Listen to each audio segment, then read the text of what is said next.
हे दोस्तों नमस्कार। एक बार फिर से स्वागत है आपके अपने यूट्यूब चैनल देव जी के ट्रिक्स में। तो दोस्तों हम लोग यहाँ पर ग्रामीण परिवेश का टेस्ट लगाएंगे, जो कि आपके यहाँ पर लगातार क्लासें दी जा रही हैं। लगभग देखा जाए तो आपके ऑब्जेक्टिव टेस्ट पेपर में लगभग 60 से 70% आपके यहाँ पर कोर्स कंप्लीट हो चुका है। और जो भी भाई बहन पहली बार जुड़ रहे हैं वो लोग चैनल को सब्सक्राइब कर लें और प्लेलिस्ट के माध्यम से ग्रामीण परिवेश की थ्योरी और ऑब्जेक्टिव टेस्ट पेपर साथ में यूपी स्पेशल और हिंदी के भी टेस्ट लगा सकते हैं। और जल्द ही आपको फिर से ग्रामीण परिवेश की थ्योरी आपके यहाँ पर कराई जाएगी, जिससे ग्रामीण परिवेश आपका पूरी तरीके से कंप्लीट हो जाएगा। चलिए स्टार्ट करते हैं। और आज के इस टॉपिक में हम लोग पढ़ेंगे एग्रीकल्चर से संबंधित महत्वपूर्ण प्रश्न जो आपके होते हैं ग्रामीण परिवेश से। चलिए यहाँ पर आपका पहला प्रश्न दिया गया है कि कृषि कार्य में लगे ट्रैक्टर की आवाज़ किस स्तर से अधिक नहीं होनी चाहिए। याद रखिएगा कि कृषि कार्य में जो भी ट्रैक्टर हैं उनकी आवाज़ आपकी किससे ज़्यादा नहीं होना चाहिए, तो आपके 90 डेसिबल से ज़्यादा नहीं होनी चाहिए। अगर इससे ज़्यादा होती है तो कहीं ना कहीं देखा जाए तो ध्वनि प्रदूषण आपका होता है। ठीक है, तो ऑप्शन आपका यहाँ पर आपका ए हो जाएगा 90 डेसिबल। नेक्स्ट प्रश्न को आते हैं। प्रश्न आपसे अगला पूछा गया है कि उत्तर प्रदेश की प्रमुख व्यावसायिक फसल आपकी क्या है। तो याद रखिए प्रमुख व्यावसायिक फसल आपकी कौन सी हो जाएगी। व्यवसायिक पूछा है, जो कि व्यवसाय की दृष्टि से हम लोग यहाँ पर बोते हैं, और ये आपकी हो जाएगी गन्ना। ऑप्शन जिसका बी आ रहा है बिल्कुल सही है, गन्ना हो जाएगा। और अगले प्रश्न की ओर बढ़ते हैं। प्रश्न आपसे अगला पूछा गया है कि उत्तर प्रदेश के किन जिलों में पटसन की खेती की जाती है। पटसन की खेती की जाती है, आपने सुना होगा सिंपल भाषा में जिसे ढेचा बोलते हैं, जिसे काफ़ी लोग उगाते हैं और उसे खेत में ही कह सकते हैं ट्रैक्टर से कतरा देते हैं, जिससे खेत की उर्वरता बढ़ जाती है। ठीक है, तो यहाँ पटसन की खेती जो आपकी होती है वो देवरिया और गोरखपुर में होती है। ऑप्शन राइट आपका यहाँ पर फर्स्ट हो जाएगा, देवरिया और गोरखपुर।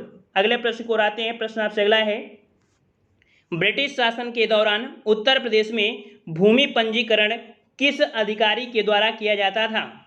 ब्रिटिश शासन के दौरान उत्तर प्रदेश में भूमि पंजीकरण किस अधिकारी के द्वारा किया जाता था। तो राइट आंसर आपका हो जाएगा बी नंबर, लेखपाल के द्वारा होता था। याद रखिए किसके द्वारा, लेखपाल के द्वारा। ऑप्शन आपका बी सही हो जाएगा। अगला प्रश्न आपका है, उत्तर प्रदेश में प्रमुख फसल आपकी कौन सी है। उत्तर प्रदेश में प्रमुख फसल आपकी कौन सी है।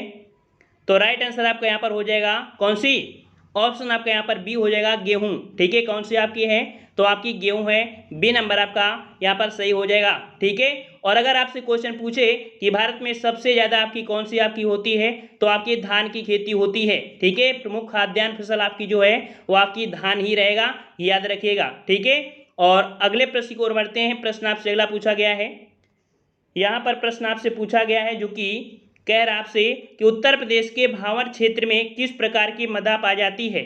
यहाँ पर आपने भावर, तराई ऐसे प्रश्न अगर पढ़े हैं तो आप इसका जवाब दे पाएंगे। याद रखिएगा कि जैसे आपकी नदियाँ निकलती हैं तो आपके कंकड़ पत्थर वगैरह होती है, वहाँ पर नदी गायब हो जाती है, और जहाँ पर कंकड़ पत्थर होते हैं वही को हम लोग भावर बोलते हैं। ऑप्शन आपका डी हो जाएगा, ककरीली और पथरीली मृदा पाई जाती है। ऑप्शन आपका डी सही हो जाएगा। अगला प्रश्न आपका है कि देश के कृषि क्षेत्र में आज हमारी श्रम शक्ति का लगभग कितना हिस्सा आजीविका प्राप्त कर रहा है। सिंपल सी भाषा में कह सकते हैं कि कृषि क्षेत्र में कितने प्रतिशत लोग यहाँ पर जुड़े हुए हैं। तो जवाब यहाँ पर आपका हो जाएगा ऑप्शन यहाँ पर आपका ए नंबर। याद रखिएगा कि पहले 70% हुआ करते थे, लेकिन जैसे जैसे अब सेवा क्षेत्र आपका बढ़ रहा है, क्योंकि जीडीपी में हिस्सा अब देखा जाए तो भारत में सेवा क्षेत्र का आपका सबसे ज़्यादा हो गया है। ठीक है, तो आपका जवाब यहाँ पर आपका ये हो जाएगा 56% हो जाएगा। पहला हुआ करता था कि लगभग 70% जो ग्रामीण है या व्यक्ति है वो आपकी कृषि में लगे रहते थे, लेकिन यहाँ पर आपकी जो जीडीपी में हिस्सा है वो सेवा क्षेत्र, जैसे बैंकिंग क्षेत्र हो गया, बीमा क्षेत्र हो गया, ये आपके सेवा क्षेत्र कहलाते हैं। तो ज़्यादा से ज़्यादा लोग अब यहाँ पर कह सकते हैं सर्विस देने लगे हैं, इस कारण लोगों का रुझाव अब ज़्यादा किस में हो गया है, तो आपके सेवा क्षेत्र में। इस कारण से कृषि में आपके क्या बताएंगे, तो 56 हो जाएगा। हमने अपडेट आपको टेलीग्राम पे भेज दिया है, तो टेलीग्राम सर्च करिएगा देव जी के ट्रिक, देव जी के ट्रिक सर्च करेंगे, वहाँ पर आपको इसकी पूरी अपडेट 2020 की मिल जाएगी। चलिए अगले प्रश्न को आते हैं। प्रश्न आपसे अगला है कि कृषि श्रम उत्पादकता सर्वाधिक है। कृषि श्रम उत्पादकता सर्वाधिक है, तो कृषि श्रम उत्पादकता ये जो आपका क्षेत्र है कौन सा, तो आपका पश्चिमी उत्तर प्रदेश। ठीक है, कौन सा है, पश्चिमी उत्तर प्रदेश है। ऑप्शन आपका यहाँ पर बी सही हो जाएगा। ठीक है, बी नंबर। अगले प्रश्न की ओर बढ़ते हैं। प्रश्न आपसे अगला पूछा गया है कि निम्नलिखित में से किस फसल के उत्पादन में उत्तर प्रदेश प्रथम स्थान पर नहीं है। यहाँ पर देखो नहीं शब्द की बात किया है और नहीं शब्द में देख सकते हैं कि दूध के मामले में, आंवले के मामले में, गेहूं के मामले में उत्तर प्रदेश प्रथम है, लेकिन चावल के मामले में पश्चिम बंगाल आपका प्रथम रहता है। इस कारण ऑप्शन राइट आपका ये हो जाएगा, उत्तर प्रदेश चावल के मामले में सेकंड नंबर में है। ठीक है, ऑप्शन आपका ए सही हो जाएगा। अगला प्रश्न आपसे पूछा गया है कि उत्तर प्रदेश में ग्रामीण क्षेत्रों में रहने वाले कृषकों में जमा या बचत की प्रवृत्ति जागृत करने के उद्देश्य से सहकारी समिति स्तर पर खोलने का कार्यक्रम चलाया गया। मतलब ये कह सकते हैं ग्रामीण क्षेत्र के जो लोग रहते हैं कुछ पैसे या पूंजी बचत करते हैं तो उनको सहकारी समिति में जमा करते हैं। और ये कौन सी आपकी बैंक है, इस बैंक का जो नाम हो जाएगा वो आपको हो जाएगा बी नंबर। इन्हें हम लोग मिनी बैंक बोलते हैं। ठीक है, क्या बोलते हैं इन्हें, मिनी बैंक बोलते हैं। 226 का ऑप्शन आपका बी हो जाएगा कि सहकारी समिति स्तर पर मिनी बैंक खोलने का कार्यक्रम चलाया गया है। ठीक है, तो इस प्रकार से ऑप्शन आपका बी सही हो जाएगा। अगला प्रश्न आपका है कि उत्तर प्रदेश में निम्नलिखित में से किसके उत्पादन के लिए कृषि निर्यातक क्षेत्र को अधिसूचित किया गया है। देखिए उत्तर प्रदेश में कई आपके निर्यातक जोन हैं, जैसे आपके आलू का निर्यातक जोन हो गया। ठीक है, और आपके आम का हो गया, बासमती चावल का हो गया। तो यहाँ पर आपका जवाब हो जाएगा आपका कौन सा, डी नंबर।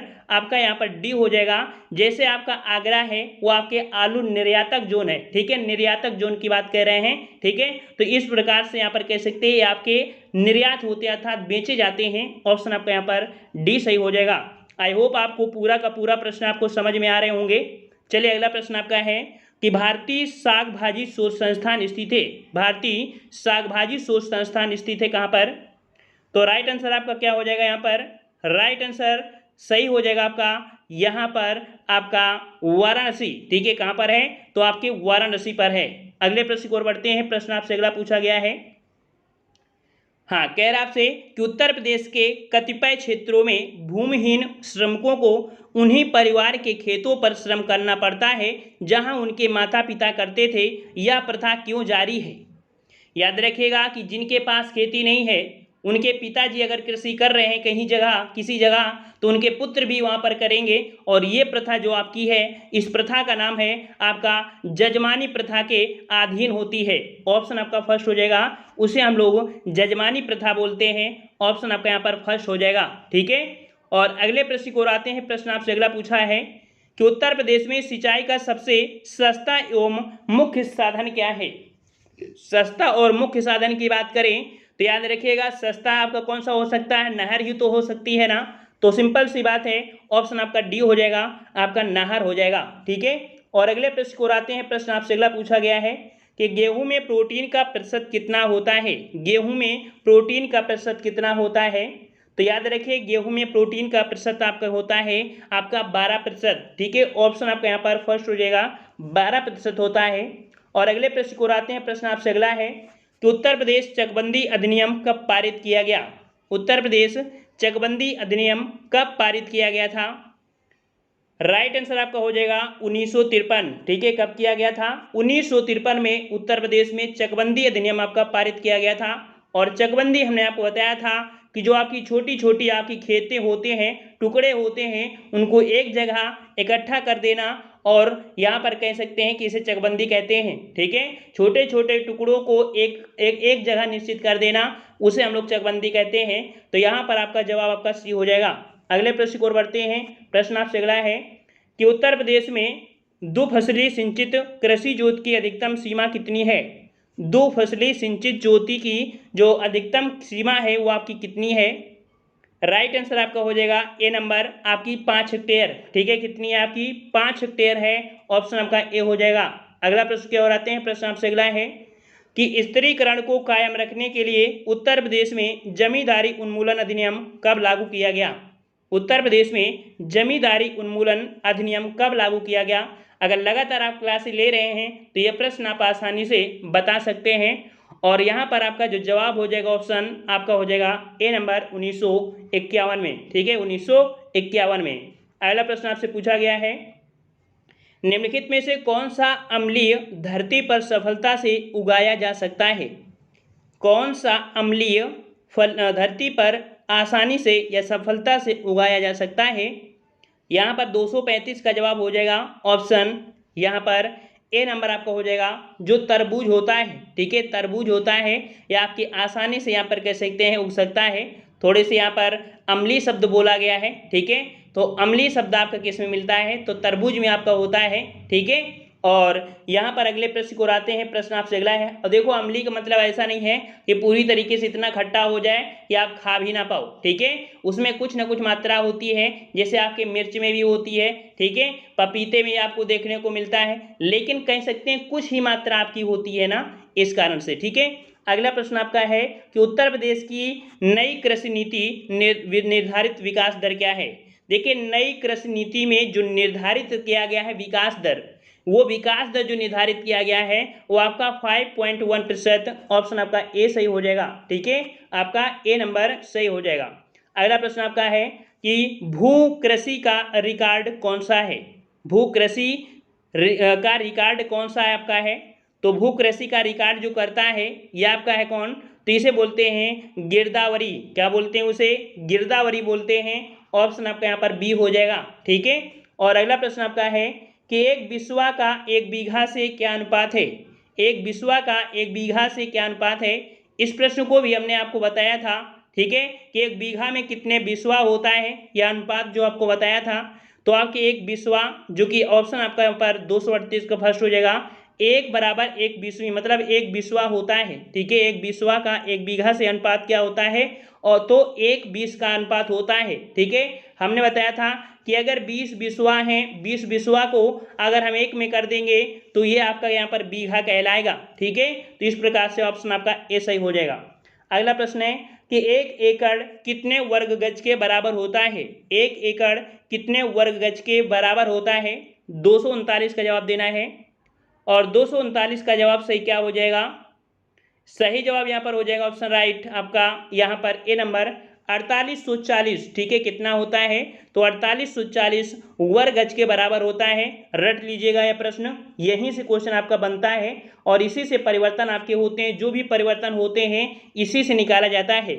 अगला प्रश्न आपका दिया गया है कि भारत के ग्रामीण अंचलों में सहकारिता विभाग के संगठन का मुख्य दृष्टिकोण क्या है?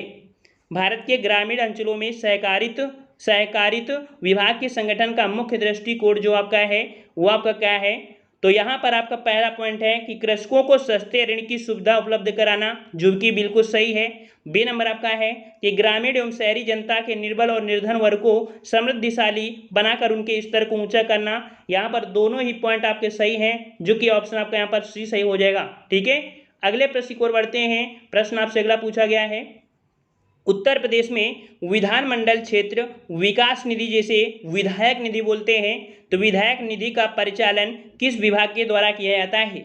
विकास निधि या विधायक निधि का जो परिचालन होता है वो किस विभाग द्वारा किया जाता है?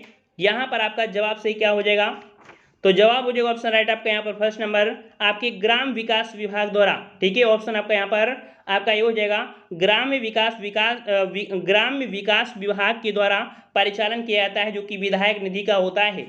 अगले प्रश्न को आते हैं। प्रश्न आपसे अगला पूछा गया है, कह रहा आपसे कि प्रदेश में कृषि नीति को व्यवहारिक रूप प्रदान करने हेतु प्रयोगशाला के खेतों तक कार्यक्रम किस कृषि संस्थान की देन है?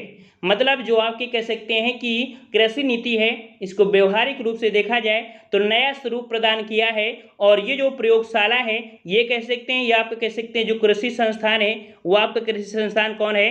तो आपका पंतनगर में आपका जो है। ठीक है, ऑप्शन आपका फर्स्ट हो जाएगा पंतनगर विश्वविद्यालय। ठीक है, ऑप्शन आपका यहाँ पर 242 का हो जाएगा, कौन सा? ए नंबर। ठीक है, और अगर ये पूछे कि उत्तर प्रदेश में पहला आपका एग्रीकल्चर आपका जो विश्वविद्यालय था वो आपका कौन? तो चंद्रशेखर आजाद कृषि विश्वविद्यालय, जो कि आपकी कानपुर में है। दोनों प्रश्नों में आपका अंतर है। नेक्स्ट प्रश्न आपका है, उत्तर प्रदेश में भाभर की तंग पट्टी कहाँ पर पाई जाती है? देखिए यहाँ पर दिया है उत्तर प्रदेश। ठीक है, उत्तर प्रदेश दिया है, तो अपने यहाँ पर जो भाभर की पट्टी पाई जाती है वो आपकी तराई क्षेत्र में। ठीक है, ऑप्शन आपका सी हो जाएगा, तराई क्षेत्र में पाई जाती है। ठीक है, और अगले प्रश्न को आते हैं। प्रश्न आपसे अगला पूछा है कि सर टॉमस मुनरो किस भू राजस्व बंदोबस्त से संबंधित थे। सर टॉमस मुनरो किस राजस्व बंदोबस्त से संबंधित थे। इस प्रश्न का जवाब आपको देना है, क्योंकि इस प्रश्न का जवाब हमने आपको पिछले वीडियो में बताया था। इस कारण इसका जवाब आपको कमेंट बॉक्स में कमेंट करना है। नेक्स्ट प्रश्न या नेक्स्ट टॉपिक जब लेके आएंगे या नेक्स्ट पार्ट जब आएंगे तब ये प्रश्न आपको देखने को मिलेगा। ठीक है, लगातार आपकी क्लासें दी जा रही हैं, तो जो भी आपके भाई बहन हैं पहली बार आपके चैनल में आए हैं हमारे, तो वो लोग चैनल को जरूर सब्सक्राइब करें। और यहाँ पर लगभग देखा जाए तो लगभग 60 से 70% कोर्स जो कि आपके यहाँ पर ग्रामीण परिवेश से हमने कंप्लीट करा दिया है। 2-3 पार्ट और आपके बनने हैं जो कि ऑब्जेक्टिव में। इसके बाद हम लोग यहाँ पर कह सकते हैं थ्योरी पढ़ेंगे। फिर आपके यहाँ पर जो आपके मॉडल पेपर हैं जिसमें से जीके जीएस, यूपी जीके और हिंदी के होंगे, उनको कवर करेंगे। हमारा टारगेट है कि जब तक अगर फॉर्म नहीं आता है तब तक आपके लगभग यहाँ पर आपका पूरा का पूरा कोर्स कंप्लीट हो जाएगा, जिससे आप यहाँ पर बेहतरीन से बेहतरीन प्रदर्शन कर पाएंगे। ठीक है, तो आज की वीडियो में इतना ही रखते हैं। ठीक है, जिसे जिसे पसंद आया है, और उम्मीद है कि सभी को पसंद आएगा, क्योंकि हम आपको प्योर जो आपका है ग्रामीण परिवेश पढ़ा रहे हैं। और इसके साथ ही हम आपको यहाँ पर शुरू करने वाले हैं जल्दी ही आपको मिक्स प्रैक्टिस सेट। ठीक है, तो मिलते हैं नए वीडियो में। सभी को धन्यवाद। जय हिंद, जय भारत।